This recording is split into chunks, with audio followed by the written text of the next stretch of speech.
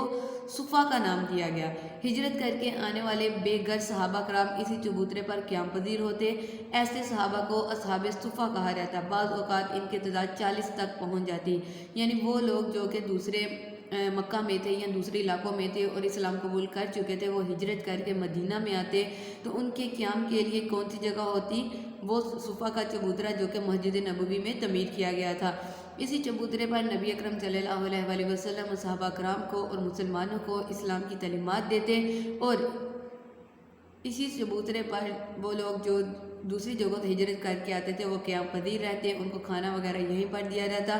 ان کو صحاب صفا کہا جاتا تھا۔ پھر جب وہ لوگ وہاں پر آ کر کوئی کام کاج سیکھ لیتے، بازار میں اپنا کاروبار کرنے لگ جاتے، یا جس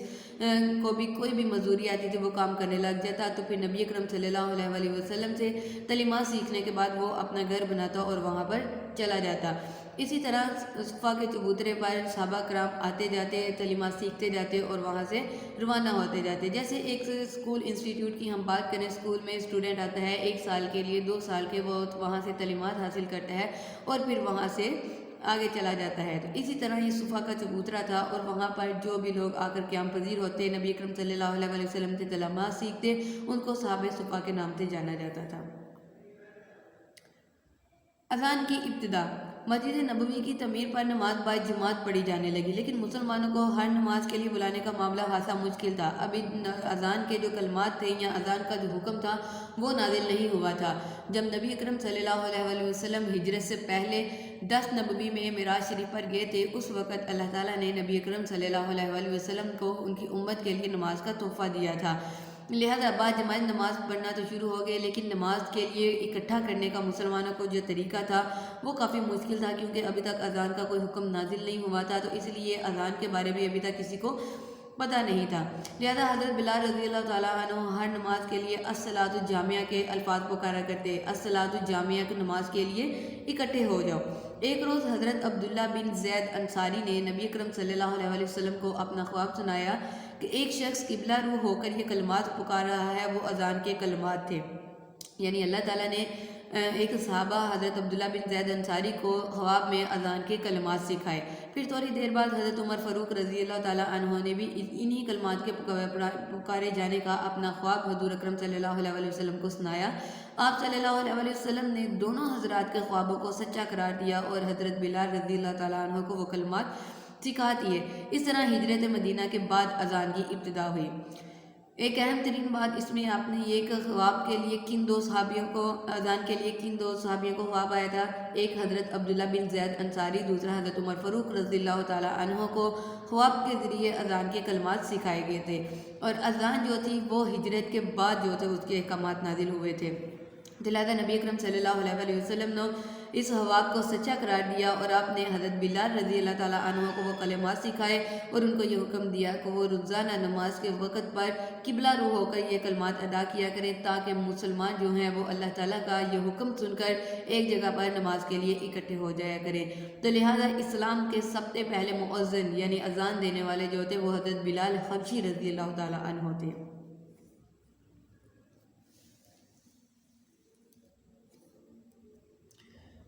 ایمان کی کسوٹی۔ فتح مکہ تک ہر مسلمان کے لیے یہ لازمی قرار دیا گیا کہ وہ اسلام قبول کرنے کے بعد مدینہ طیبہ آ کر آباد ہو، تاکہ مسلمانوں کا ایک مضبوط مرکز تیار ہو جہاں سے اسلام دشمن طاقتوں کا مقابلہ کیا جا سکے۔ اس طرح ہجرت مدینہ مسلمانوں کے لیے ایمان کی کسوٹی بن گئی، یعنی کسی بھی مسلمان کو کسوٹی ہوتی ہے پرکھنا، تو کسی بھی مسلمان کو جب پرکھنا تھا تو اس کی آزمائش کے لیے یہ لازمی تھا کہ وہ کسی بھی علاقے میں رہتا ہو، مکہ میں رہتا ہو، حبشہ میں رہتا ہو، کسی بھی علاقے میں رہتا ہو، جب وہ اسلام قبول کر لے تو وہ مدینہ میں آ کر آباد ہو، تاکہ مدینہ ایک اسلامی ریاست کے طور پر جو قائم کی گئی تھی وہاں پر اس کی مضبوطی ہو سکے، وہاں پر مسلمانوں کی طاقت جو ہے وہ متحد ہو کر اسلام کے جو دشمن ہیں ان کا خاتمہ کر سکے۔ اسلام کی عشائد۔ تاریخ اسلام کے مطالعے سے پتہ چلتا ہے کہ غزوہ بدر 2 ہجری میں مسلمان مجاہدین کی تعداد 313 تھی، غزوہ احد 3 ہجری میں ہوئی اور 700 صحابہ کرام میدان جنگ میں نکلے، جبکہ غزوہ خندق 5 ہجری میں ہوئی اور 3000 صحابہ کرام نے خندق کھودنے میں حصہ لیا۔ اس سے پتہ چلتا ہے کہ ہجرت مدینہ کے بعد اسلام بڑی تیزی سے پھیلا۔ اس کی وجہ کیا تھی؟ اس کی وجہ یہ تھی کہ مکہ میں مسلمان جب اسلام کی عشائد کرتے تھے، اسلام کی تبلیغ کرتے تھے، کہ وہاں کے مشرکین جو تھے، وہاں کے کافر جو تھے، وہ مسلمانوں کی راہ میں رکاوٹ بن جاتے تھے۔ جب مسلمان ہجرت کر کے مدینہ میں آ گئے تو مدینہ میں آ کر اب ان کو پرسکون ماحول جو تھا وہ میسر آ گیا، لہذا مسلمانوں نے اپنی تبلیغ، اپنی عشائد کا کام جو تھا وہ تیز کر دیا، اور لوگ بے ڈر ہو کر کافرین اور مشرکین کے خوف سے نہ ڈر ہو کر جو تھے وہ دین اسلام میں داخل ہونا شروع ہو گئے۔ مواخات مدینہ یعنی بھائی چارے کا ایک تاریخ میں ہم بڑی اہم مثال پڑھتے ہیں، جس کا ایسا رشتہ، ایسی مواخات کی، اخوت کی، بھائی چارے کی مثال جو کہ تاریخ میں نہ تو اس سے پہلے کوئی قائم کی گئی تھی اور نہ ہی ابھی تک یا قیامت تک اس جیسی کوئی تاریخ میں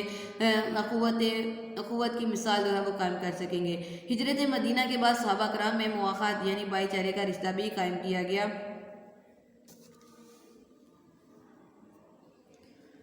اکثر صحابہ کرام بے سر و سامانی کے عالم میں مدینہ پہنچتے اور مسجد نبوی کے چبوترے یعنی صفہ پر مقیم ہو جاتے۔ اس طرح مہاجر مسلمانوں کی آباد کاری کا مسئلہ مشکل تر ہوتا گیا۔ ایک روز نبی کریم صلی اللہ علیہ وسلم نے تمام مہاجرین اور انصار کو حضرت انس بن مالک رضی اللہ تعالی عنہ کے گھر کے وسیع صحن میں جمع ہونے کا حکم دیا۔ فرمایا تَأَخُوا فِي اللَّهِ أَخْوَيْنَا أَخْوَيْنَا، اللہ کی خاطر دو ساتھی بھائی بھائی بن جاؤ۔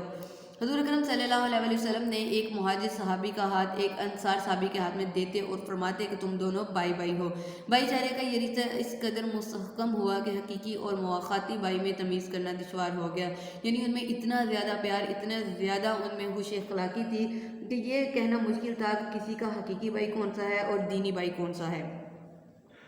انصار صحابہ کرام نے اپنے اپنے مہاجرین بھائیوں کے لیے اصرار کی ایسی مثالیں پیش کی جو چشم فلک نے آج تک نہیں دیکھی تھی۔ اکثر انصار صحابہ کرام نے گھر کا آدھا حصہ اپنے مہاجر بھائی کی نظر کیا، یعنی اس کو گفٹ کے طور پر دے دیا۔ حد یہ کہ ایک انصاری صحابی کی 1 سے زائد بیویاں تھیں، اس نے ایک بیوی کو طلاق دے کر اپنے مہاجر بھائی کے نکاح میں دینے کی پیشکش کی، مگر نبی کریم صلی اللہ علیہ وسلم نے اس کی اجازت نہ دی۔ بہرحال مواخات سے مہاجر مسلمانوں کی آبادکاری کا مسئلہ بڑی حد تک حل ہو گیا، یعنی ایسی مثال تھی کہ جس میں دوسری جگہ سے ہجرت کر کے آنے والے لوگوں کو وہاں کے مقیم لوگوں نے اپنی جائیداد، اپنے گھر، اپنے باغات، اپنی مال و دولت، یہاں تک کہ وہ اپنی بیویوں میں بھی ان کو جو تھے اگر ایک سے ایک چیز زیادہ تھی تو اسلام کے احکامات کے مطابق ایک بیوی کو طلاق دے کر اس کا نکاح اپنے مہاجر بھائی سے کرنا چاہتے تھے، لیکن اس عمل سے نبی اکرم صلی اللہ علیہ وسلم نے انہیں منع فرما دیا۔ لیکن قابل دید یعنی دیکھنے کے قابل بات یہ ہے کہ وہ ان میں